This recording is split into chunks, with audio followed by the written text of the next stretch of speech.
پاکستان میں انصاف کا حصول دنیا کا مشکل ترین کام ہے۔ پولیس اور عدالتی نظام مظلوموں کی داد رسی کی بجائے اذیت کا سامان کرتے ہیں۔ لواحقین یا ڈر جاتے ہیں یا پھر تھک جاتے ہیں۔ نقیب اللہ محسود کیس ہو یا پھر شاہ رخ جتوئی کیس، ملزم تھک گئے یا پھر مر گئے۔ یہی صورتحال 12 نومبر کو لاہور کے علاقے ڈیفنس میں ہونے والے ایکسیڈنٹ کیس میں سامنے آ رہی ہے۔ 12 نومبر کی رات لاہور کے علاقے ڈیفنس میں تیز رفتار گاڑی کی ٹکر سے ایک ہی خاندان کے 6 افراد جاں بحق ہو گئے تھے۔ تحقیقات میں جو بات سامنے آئی اس کے مطابق 6 افراد کی ہلاکت حادثہ نہیں تھی۔ پولیس کے تحقیقات کے مطابق کم عمر ڈرائیور افنان کے حادثے سے قبل جاں بحق افراد کے ساتھ جھڑپ ہوئی تھی۔ افنان وائی بلاک سے گاڑی میں بیٹھی خواتین کا کافی دیر تک پیچھا کرتا رہا۔ متاثرہ گاڑی کے ڈرائیور حسنین نے کئی بار گاڑی کی سپیڈ تیز کی کہ افنان پیچھا چھوڑ دے، لیکن ملزم افنان نے گاڑی کا پیچھا نہیں چھوڑا اور مسلسل خواتین کو ہراساں کرتا رہا۔ ملزم افنان دھمکیاں اور گالیاں دیتا رہا اور کہتا رہا، میں دیکھتا ہوں تم لوگ ڈیفنس میں گاڑی اب کیسے چلاتے ہو۔ حسنین اپنی بہن اور بیوی کو لے کر آگے نکلا تو ملزم افنان نے دوبارہ پیچھا شروع کر دیا اور 160 کی سپیڈ سے گاڑی خواتین والی گاڑی سے ٹکرا دی۔ حادثے کے بعد حسنین کی گاڑی 70 فٹ روڈ سے دور جا گری اور سوار تمام افراد جاں بحق ہو گئے۔ گاڑی کے ڈرائیور ملزم افنان اور اس کے والد کو بعد ازاں گرفتار کر لیا گیا تھا۔ اس طرح بنی کہ ہم لوگ جا رہے تھے اور ایٹ اراؤنڈ 100 اور 107 یا 110 کی سپیڈ پہ واز اراؤنڈ دیٹ، اور ہم لوگ جیسے ہی ہم نے بیریئر کراس کرنے کی کوشش کی تو سامنے ایک دم سے اللہ کی طرف سے ایک گاڑی آ گئی فرام دا رائٹ سائڈ، اور رائٹ سائڈ سے گاڑی آئی ہے اور وہ بالکل ہی I think it was like 10 یا 20 کی سپیڈ پہ ہوگی اور وہ بالکل ہی ڈیڈ سلو ہو گئی تھی۔ تو بیکاز ہمارے بیریئر تھا لیفٹ اور رائٹ سائڈ پہ اور ہم صرف درمیان سے گزر سکتے تھے، تو وہ driver had no choice but اب ملزم گرفتار ہے، مگر 1 ماہ 8 روز گزر جانے کے باوجود آج تک گرفتار ملزم افنان کا میڈیکل نہیں کروایا جا سکا۔ 16 دسمبر کو پولیس کی جانب سے عدالت کو دوبارہ میڈیکل کروانے کی استدعا کی گئی تھی۔ پولیس کی جانب سے موقف اختیار کیا گیا کہ ملزم افنان کی عمر کے تعین کے لیے ٹیسٹ پہلے 2 ڈاکٹرز نے کیا۔ پہلے ٹیسٹ کی رپورٹ تسلی بخش نہیں آئی۔ ملزم افنان کی عمر کے دوبارہ تعین کے لیے ڈاکٹرز کا 12 رکنی بورڈ تشکیل دیا گیا، مگر تاحال کوئی رپورٹ سامنے نہیں آ سکی۔ لاہور ڈیفنس حادثے کے بعد نگران وزیر اعلیٰ محسن نقوی نے اس کیس میں ذاتی دلچسپی دکھاتے ہوئے ملزمان کو کیفر کردار تک پہنچانے کا اعادہ کیا تھا۔ پچھلے 1-2 دنوں میں جو ہمیں تھوڑی باتیں پتہ چلی، ہم سب کو یہی پتہ تھا کہ یہ روڈ ایکسیڈنٹ تھا، لیکن یہ روڈ ایکسیڈنٹ نہیں تھا، یہ باقاعدہ قتل ہوا ہے اور ان 6 جانوں کا قتل ہوا ہے۔ یہ سب ہوا، پولیس نے پھرتیاں بھی دکھائیں، مقتول کے لواحقین بھی مطمئن نظر آئے۔ بات یہاں تک نہیں رکی، شہر بھر میں کم عمر ڈرائیوروں کے خلاف بھرپور کریک ڈاؤن بھی کیا گیا تھا۔ وقت گزرا مگر بات وہی ہے، مقتولین کے لواحقین در بدر کی ٹھوکریں کھا رہے ہیں، بے یار و مددگار ہو چکے ہیں، دھمکیوں کا سامنا کر رہے ہیں، حالات کی ستم ظریفی کا سامنا کر رہے ہیں۔ میری فیملی ممبرز کو، میرے خاندانوں کے لوگوں کو میرے اوپر پریشر بڑھایا جا رہا ہے اور مجھے دھمکایا جا رہا ہے کہ آپ کا ایک بیٹا پیچھے بچا ہے، 3 بیٹیاں ہیں، تو آپ نہایت ہی احمقانہ کام کر رہے ہیں۔ یہ لوگ بڑے بااثر ہیں، بہت پیسے والے ہیں اور آپ کو بعد میں اس کا خمیازہ بھگتنا پڑے گا۔ ہماری اطلاعات کے مطابق مقتول خاندان کے وارث رفاقت نگران وزیر اعلیٰ محسن نقوی کے پرسنل سیکرٹری سے مسلسل رابطے کی کوشش کر رہے ہیں، نہ وہ کال اٹھاتے ہیں، نہ نگران وزیر اعلیٰ محسن نقوی ہی مقتولین کے لواحقین کی مدد کو آتے ہیں۔ اس کیس میں مقتولین کے ورثاء کو کیا مشکلات پیش آ رہی ہیں، اس پر بات کریں گے رفاقت صاحب سے، جو کہ اس کیس میں مدعی بھی ہیں۔ رفاقت صاحب بہت بہت شکریہ سر آپ کے 6 لوگ اس کو قتل کہیں گے، قتل کا جو ہے وہ نوالہ بنے، اب تک آپ کو انصاف نہیں ملا، معاملات کیا ہیں، کیا وجہ ہے کہ آپ کے ساتھ کسی قسم کی کوئی کوارڈینیشن نہیں ہے، کوئی رابطہ نہیں کر رہا؟ جی، بچے کا جو ہے وہ اوسیفیکیشن ٹیسٹ دوبارہ انہوں نے کرنے کا کہا ہے۔ اچھا، وہ بچے کی جو عمر کا تعین ہے اس کے لیے 3 دفعہ بورڈ بن چکا ہے، کیونکہ وہ جو ملزم پارٹی ہے ان کے مقصد کا رزلٹ نہیں آتا تو وہ اپنا اثر و رسوخ دکھا کے تو جو ہے وہ اس کو جو ہے بورڈ تلوا دیتے ہیں، اور ابھی بھی صورتحال ایسی ہی ہے کہ یہ آلریڈی جو 3 بورڈ ٹوٹے ہیں ان کے اندر اس کی عمر جو ہے وہ 18 پلس ہی آئی ہے، جو میرے پاس انفارمیشن ہے، اسی لیے اس کو توڑ دیا جاتا ہے۔ تو صاحب وہ رفاقت صاحب کیوں ٹوٹ رہا ہے بورڈ بار بار؟ دباؤ ہے بورڈ پہ آپ کو لگتا ہے کسی کا؟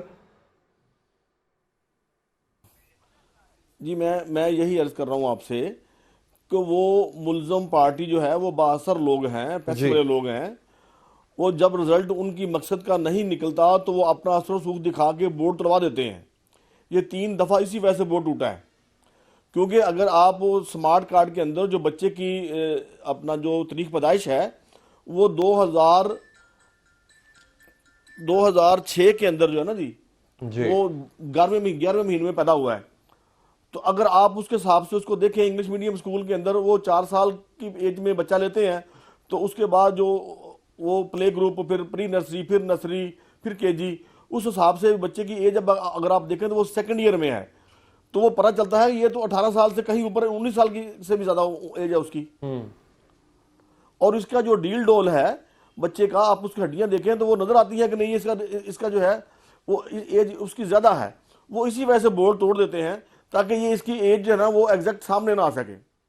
سر وزیر اعلیٰ پنجاب نے آپ کی بھرپور حمایت کا اعلان کیا تھا، اس طرف سے کوئی رابطہ نہیں کر رہا آپ سے، یا نہ آپ کی کال اٹھائی جا رہی ہے؟ جی نہیں، کسی نے کوئی تعاون نہیں کیا، کسی نے کوئی دوبارہ رابطہ نہیں کیا، کسی نے نہیں پوچھا کہ جی آپ کا کیس کہاں پہنچا ہے اور کیا کر رہے ہیں آپ. اچھا رفاقت صاحب، آپ پر جو دباؤ ڈالا جا رہا ہے، کیا کہا جاتا ہے آپ کو، کیا دھمکی دی جاتی ہے آپ کو، اور کس جانب سے دباؤ ڈالا جا رہا ہے آپ کو؟ دیکھیں جی، میرا تو ڈے 1 سے یہی موقف تھا جی کہ بھائی جان میرا آپ سے کوئی اختلاف نہیں ہے. وہ جو اس کے والد ہیں عفنان کے، وہ بیسیکلی کہتے ہیں یہ دیت کا کیس ہے. ہم یہ کہہ رہے ہیں، میں یہ کہتا ہوں کہ بھائی جان یہ دیت کا کیس ہے ہی نہیں. وہ عدالت کے اندر بھی وہ یہی ثابت کرنا چاہ رہے ہیں. میں یہ کہتا ہوں کہ بھائی جان آپ کے بچے نے ہمیں پہلے ہمارے ساتھ بدتمیزی کی ہے، ہماری فیملی کو ہراساں کیا ہے، اور وہاں ہمارا تکرار ہوا ہے، آپس میں گالی گلوچ ہوئی ہے. اس کے تیش میں آ کے آپ کے بچے نے گاڑی کو ہٹ کیا ہے، ٹارگٹ کلنگ کی ہے، جس کی وجہ سے 6 لوگ موقع پہ ہی جام بحق ہو گئے. لہذا ہمارا جو ہے وہ دیت کا کیس ہے نہیں، ہمارا تو کیس ہی 302 کا ہے. اچھا رفاقت صاحب، کیا یہ درست ہے کہ آپ کو نامعلوم نمبروں سے کالز آتی ہیں اور دھمکایا جاتا ہے؟ جی بالکل، آج سے کچھ دن پہلے کافی زیادہ دباؤ تھا اور کچھ ایسی باتیں بھی تھیں جس کے اندر مجھے تھریٹ کیا گیا، لیکن ابھی فی الوقت جو ہے نا وہ کوئی ایسی بات نہیں ہے. اور یہ بھی درست ہے کہ آپ کو آپ کے فیملی ممبرز کا، ڈیسیزڈ فیملی ممبرز کا پر پرسن 6 کروڑ روپے آفر کیا گیا؟ جی ایسے ہی ہے، یہ مختلف جو ہے نا وہ لوگوں کی طرف سے آفر جو ہے نا وہ ڈائریکٹ نہیں انڈائریکٹ ہوتی رہی ہے. لیکن میرا ان سے بھی یہی سوال تھا، بھائی جان میں آپ سے ریکویسٹ کرتا ہوں، میرا آپ سے کوئی اختلاف نہیں ہے، لیکن میرا کیس جو ہے نا وہ 322 والا کہ ہے نہیں، میرا ایکسیڈنٹ کیس نہیں ہے، میرا کیس ٹارگٹ کلنگ کا ہے. لہذا میں کیوں پیسے لوں؟ میں اپنے اللہ کے سامنے جانا ہے، میں نے اپنے اللہ کو حساب دینا ہے. او میرے بچوں کو مار دیا گیا ہے، قتل کیا گیا ہے، میں قتل کے کیسے پیسے لے لوں آپ سے؟ ایک تو سر آپ پہ ظلم کا پہاڑ توڑا گیا، اب انصاف کے لیے آپ دربدر ہیں، میڈیکل بورڈ بنتا ہے، ٹوٹ جاتا ہے، دھمکیاں میز کالز آتی ہیں. اس میں کوئی شک نہیں کہ گھر کے 6 افراد جی دیکھیں جی، اس میں کوئی شک نہیں کہ گھر کے 6 افراد دنیا فانی سے چلے گئے اور میرا گھر خالی ہو گیا. اب مجھے یہ گھر، یہ دنیا کاٹنے کو دوڑتی ہے اور میں صحیح رات سو نہیں پاتا، کیونکہ ظاہر بات ہے کہ جس بیڈ روم پہ میں میرا بیٹا، میری بہو، میرا پوتا، میں ان سے جا کے ملا کرتا تھا، آج وہ بیڈ روم خالی ہے. آج جب میں اس کمرے میں جاتا ہوں مجھے بہت تکلیف ہوتی ہے کہ جہاں میری بہو مجھے بابا کہہ کے کہتی ہے کہ بابا آئے، آپ کو آپ کا پوتا حذیفہ بلا رہا ہے. آج جب میں جاتا ہوں تو وہ کمرہ خالی ہے. اب میرے دکھ کا کیسے جو ہے نا میں آپ کو بتاؤں کہ جو ہے نا وہ میرے دکھ کا کیسے آپ دیکھ سکتے ہیں. کوئی ایک شخص گھر سے چلا جائے تو آپ کو اس کا جو ہے وہ صبر نہیں ہوتا. تو میرے گھر سے تو 6 لوگ ہیں، اور میری بیٹی جس کا ہسبینڈ دنیا سے چلا گیا، ایکسیڈنٹ میں مار دیا گیا، وہ بیٹی میرے گھر کے اندر ہے، اس کی بیٹی میری نواسی جو وہ بھی یہاں ہے. ہم روز رات کو جب بیٹھتے ہیں تو آپ کو میں کیا بتاؤں کہ ہم کس تکلیف سے گزر رہے ہیں. میں سمجھ سکتا ہوں رفاقت صاحب. محسن نقوی صاحب وزیر اعلیٰ پنجاب ہیں، کیا درخواست کریں گے ان سے؟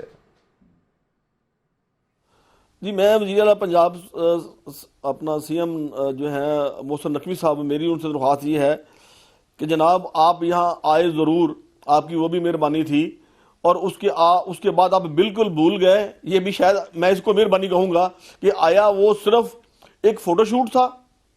آیا صرف میڈیا کو دکھانے کی چیزیں تھی ساری یہ؟ آج آپ نے دوبارہ پوچھا بھی نہیں کہ بھائی جان آپ کے ساتھ ہوا کیا ہے، آپ کا کیس کہاں پہنچا ہے؟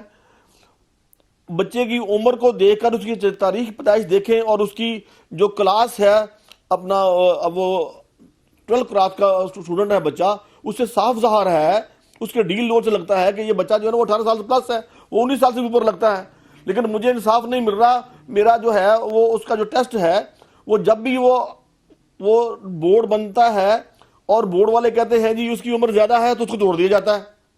تو خدا را میں محسن نقوی صاحب سے یہ ریکویسٹ کرتا ہوں کہ جناب آپ اس بورڈ کو بنوائیں اور وہاں جو ایماندار اور صحیح لوگ ہیں اس بورڈ میں شامل کریں، تاکہ اس کا جو ہے نا وہ پراپر جو ایک ڈاکومنٹری ٹیسٹ ہے وہ سامنے آئے، تاکہ اس کی ملزم کی جو سزا ہے اس کا تعین ہو سکے، قانون اپنا راستہ لے۔